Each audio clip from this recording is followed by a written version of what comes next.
Hi students, today our concept is error handling during file operations. Before going to that concept, first we need to know what is an error. An error is nothing but a mistake. Now we are going to the concept of error handling during file operations. An error may occur while reading data from or writing data to a file.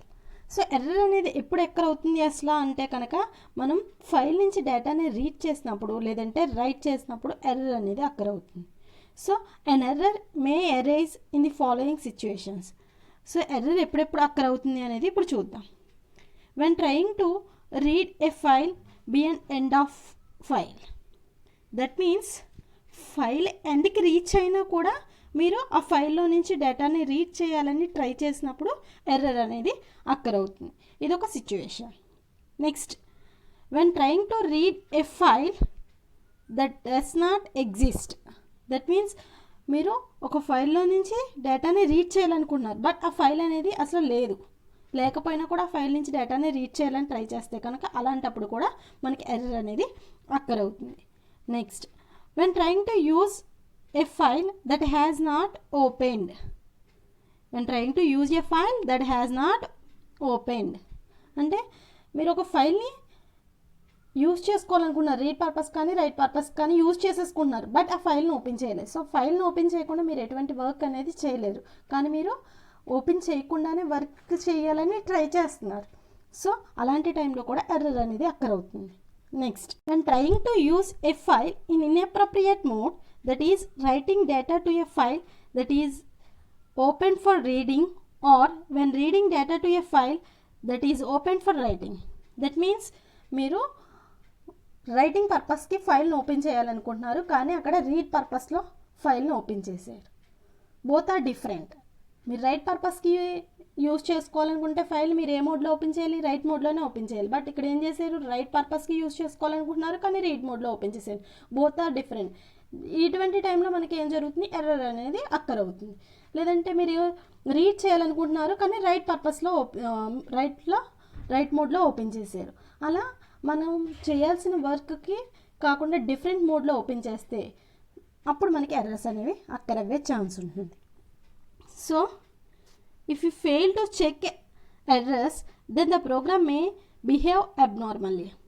ఇలాంటి ఎర్రర్స్ని మనం check చేయడంలో fail అయినట్లయితే మన programme అనేది కరెక్ట్గా work అవ్వదు. So మనం ఖచ్చితంగా ఎర్రర్స్ ఏంటో వెరిఫై చేసి ఆ ఎర్రర్స్ని హ్యాండిల్ చేయగలగాలి.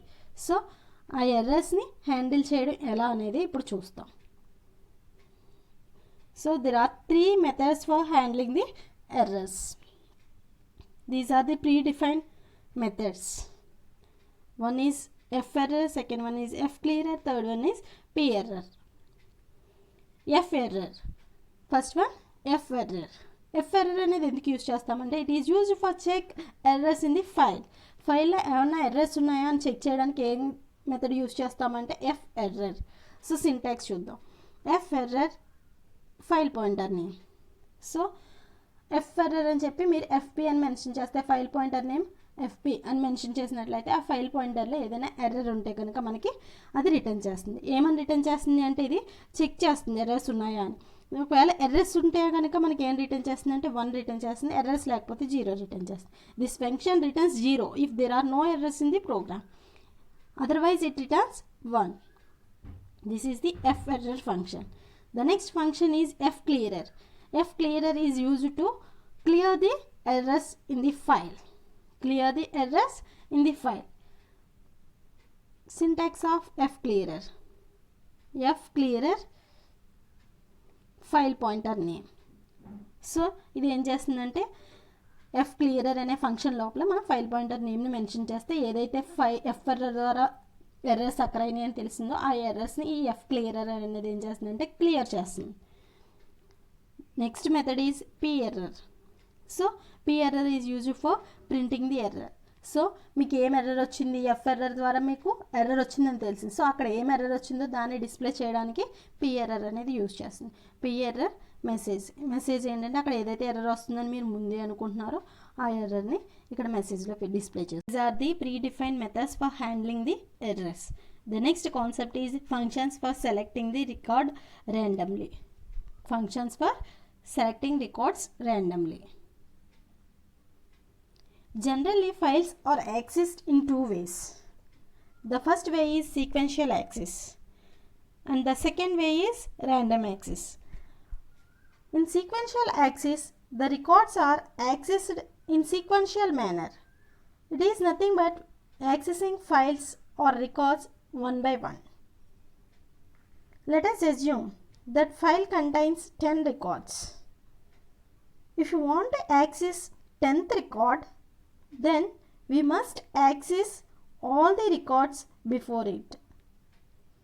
That means మీరు ఫైల్లో ఎన్ని ఉన్నాయంటున్నాం 10 రికార్డ్స్ ఉన్నాయంటున్నాం. ఇప్పుడు మనం మీరు ఏం చేయాలనుకుంటున్నారు, ఫైల్లో ఉన్న లాస్ట్ 10th రికార్డ్ ఏదైతే ఉందో దాన్ని యాక్సెస్ చేసుకోవాలనుకుంటున్నారు. సో సీక్వెన్షియల్ యాక్సెస్ వచ్చేటప్పటికి ఏం జరుగుతుందంటే మీరు 10th రికార్డ్ని యాక్సెస్ చేసుకోవాలన్నా కూడా ఫస్ట్ నుంచి ప్రతి రికార్డ్ని యాక్సెస్ చేసాక 10th రికార్డుకి వచ్చినప్పుడు అప్పుడు ఆ 10th రికార్డ్ని యాక్సెస్ చేసుకోగలుగుతున్నారు. అంటే మీరు 10th రికార్డ్ని యాక్సెస్ చేయాలంటే డైరెక్ట్ 10th రికార్డ్ రావట్లేదు. One by one first record access అయ్యాక second record, third record, fourth record and so on 9th record access అయ్యాక అప్పుడు 10th రికార్డ్ని యాక్సెస్ చేసుకోగలుగుతున్నారు. So this is the sequential access. So in sequential access there is a time consuming process. So sequential access use చేసినట్లయితే మనకి lot of time అనేది waste అవుతుంది. Overcome this problem by using random access method. Random access method is nothing but accessing files directly without worrying about the order. That means if you want to access 10th record, then access the 10th record directly without need of accessing remaining. That means మీరు 10th రికార్డ్ని access చేసుకోవాలనుకుంటే direct 10th రికార్డే access అయిపోతుంది. Remaining access అవ్వాల్సిన అవసరం లేకుండానే మనం direct 10th రికార్డ్ని యాక్సెస్ చేసుకోవచ్చు. So there are 3 functions for accessing records randomly. First one ftel, second one rewind, third one fseek. These are the functions for accessing records randomly. The first function is ftel. It sets the file pointer to the current position. So ftel అనేది ఏం చేస్తుందంటే sets the file pointer to the current position. File pointer ఎక్కడికి move చేస్తుంది అంటే current position దగ్గరికి move చేస్తుంది. Syntax చూద్దాం. int ftel file pointer name. So ఏదైతే ఫైల్ పాయింటర్ ఉందో ఆ ఫైల్ పాయింటర్ నేమ్ని మెన్షన్ చేయగానే ఇక్కడ ftel అనేది ఏం చేస్తుందంటే ఆ ఫైల్ పాయింటర్ని కరెంట్ పొజిషన్ దగ్గరికి మూవ్ చేస్తుంది. Next function is rewind. Rewind function. This function is used to reset the file pointer to the beginning of the position. So rewind అనే function ఏం చేస్తుంది అంటే కనుక ఫైల్ పాయింటర్ని ఎక్కడికి మూవ్ చేస్తుంది అంటే బిగినింగ్ పొజిషన్కి మూవ్ చేస్తుంది. సింటాక్స్ చూద్దాం. Wide rewind file pointer. So మీరు ఏదైతే ఫైల్ పాయింటర్ మెన్షన్ చేశారో ఆ ఫైల్ పాయింటర్ని ఎక్కడికి సెట్ చేస్తుంది రివైండ్ అనే ఫంక్షన్ బిగినింగ్ పొజిషన్కి సెట్ చేస్తుంది. The next function is fseek. So fseek అనేది ఏం చేస్తుందంటే it sets the file pointer to the any position. It sets the file pointer to any position అంటే ఏం చేస్తుంది, ఇది ఫైల్ పొజిషన్ని ఎక్కడ కావాలంటే అక్కడికి డిసైడ్ లొకేషన్ మనం ఏ ప్లేస్కి మూవ్ చేయాలంటే ఆ ప్లేస్కి మూవ్ చేయొచ్చు. జనరల్గా మనం ftel యూజ్ చేసి ఏం చేస్తున్నాం కరెంట్ పొజిషన్లో సెట్ చేయగలుగుతున్నాం ఫైల్ పాయింటర్ని. అదే రివైండ్ యూజ్ చేస్తే బిగినింగ్కి సెట్ చేస్తాం. బట్ fseek వచ్చేటప్పటికి మనకి ఏ పొజిషన్ కావాలంటే ఆ పొజిషన్కి సెట్ చేయడానికి fseek అనే మెథడ్ యూజ్ అవుతుంది. అది ఎలా సెట్ చేస్తాం అనేది ఇప్పుడు సింటాక్స్ చూద్దాం. fseek file pointer name, offset, position. So మనకు ఆల్రెడీ తెలుసు ఫైల్ పాయింటర్ అంటే ఏంటి, file pointer is pointing to file. ఏ ఫైల్ని అయితే పాయింట్ చేస్తుందో అదే file pointer. Next offset. Offset అంటే ఏంటంటే మీరు ఎన్ని బైట్స్ మూవ్ చేయాలనుకుంటున్నారు, number of bytes to be moved, ఎన్ని బైట్స్ మూవ్ చేయాలనుకుంటున్నారో అదే ఆఫ్సెట్. ఆఫ్సెట్ అనేది ఎయిదర్ పాజిటివ్ ఉండొచ్చు, నెగిటివ్ ఉండొచ్చు. సో మీరు ఎన్ని పొజిషన్స్ మూవ్ చేయాలనుకుంటున్నారో అది ఆఫ్సెట్ అయితే అది వచ్చేటప్పటికి పాజిటివ్ ఉండొచ్చు, నెగిటివ్ ఉండొచ్చు. ప్లస్ యూజ్ చేస్తే ఏ డైరెక్షన్లో వెళ్ళమని, ఫార్వర్డ్ డైరెక్షన్లో వెళ్ళమని, ఫార్వర్డ్ డైరెక్షన్లో. అదే నేను ఆఫ్సెట్కి ముందు మైనస్ సింబల్ కనుక యూజ్ చేస్తే బ్యాక్వర్డ్ డైరెక్షన్లో రమ్మని. సో ఆఫ్సెట్ అనేది 2 types ఆఫ్ డైరెక్షన్స్ ఉన్నాయి. ఫార్వర్డ్ డైరెక్షన్లో మూవ్ చేయొచ్చు ఫైల్ని, లేదంటే బ్యాక్వర్డ్ డైరెక్షన్లో మూవ్ చేయొచ్చు. Next position. పొజిషన్ అనేది ఎక్కడి నుంచి ఎక్కడికి పొజిషన్ మూవ్ చేయాలనేది. There are 3 types of positions. Seek set, seek cur, seek end. Seek సెట్ని 0 అని కూడా చెప్తాం. సీక్ని 1 అని కూడా రాయొచ్చు, సీకెండ్ని 2 అని రాయొచ్చు. సీక్ సెట్ ఆర్ 0 అంటే మీనింగ్ ఏంటంటే ఆఫ్ సెట్ సెట్ చేసాం కదా, ఎన్ని మూవ్ అవ్వాలో, ఎక్కడి నుంచి, బిగినింగ్ నుంచా, కరెంట్ పొజిషన్ నుంచా, ఎండ్ నుంచా. సో 0 అని మెన్షన్ చేస్తే బిగినింగ్ పొజిషన్ నుంచి మన ఆఫ్ సెట్లో ఎన్నైతే ఇచ్చామో అన్నీ మూవ్ అవుతుంది. 1 అని ఇస్తే కనుక కరెంట్ పొజిషన్ నుంచి మనం ఎన్నైతే మూవ్ చేయమని ఆఫ్ సెట్ ఇచ్చామో అన్ని మూవ్ చేస్తుంది. అదే 2 అని ఇస్తే ఎండ్ ఆఫ్ ఫైల్ నుంచి మనం ఎన్ని మూవ్ చేయమంటే అన్ని మూవ్ చేస్తుంది. సో సింటాక్స్ చూద్దాం, ఎగ్జాంపుల్ చూద్దాం. ఎఫ్సీక్ ఎఫ్పి 15L సీక్ సెట్ అంటే ఇది ఏం చేస్తుంది, 15 bytes బిగినింగ్ నుంచి మూవ్ చేస్తుంది. This statement can moves 15 bytes from the beginning. So this is the fseek method.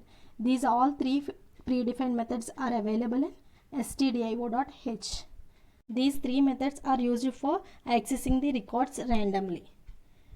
Next, remove function. So remove అనే ఫంక్షన్ ఏం చేస్తుందంటే remove file name. సో ఏం చేస్తుంది రిమూవ్ అనే ఫంక్షన్ అని అంటే కనుక it is use to erase the file. మీరు ఫైల్ని కనుక అరేజ్ చేయాలంటే కనుక రిమూవ్ అనే ఫంక్షన్ యూజ్ చేసి అరేజ్ చేయొచ్చు. రిమూవ్ ఫైల్ నేమ్, మీరు ఏదైతే ఫైల్ని రిమూవ్ చేయాలనుకుంటున్నారో ఆ ఫైల్ నేమ్ మెన్షన్ చేస్తే ఆటోమేటిక్గా ఫైల్ అనేది రిమూవ్ అవుతుంది. Next renaming A file. Renaming is nothing but changing the name. So rename is nothing but changing name. మీరు ఏ నేమ్ అయితే చేంజ్ చేయాలనుకుంటున్నారో ఆ నేమ్ని మెన్షన్ చేస్తారనమాట. సో సింటాక్స్ చూద్దాం. Rename, old file name, new file name. So ఇది ఏం చేస్తుంది, మీరు ఏదైతే ఫైల్ ఉందో ఆ ఫైల్కి ఓల్డ్ నేమ్ మెన్షన్ చేస్తున్నారో న్యూ నేమ్ మెన్షన్ చేస్తున్నారు. సో ఇది ఏం చేస్తుంది అంటే కనుక న్యూ ఫైల్ నేమ్ని మీ ఫైల్కి సెట్ చేస్తుంది. So this is the renaming file. Thank you everyone.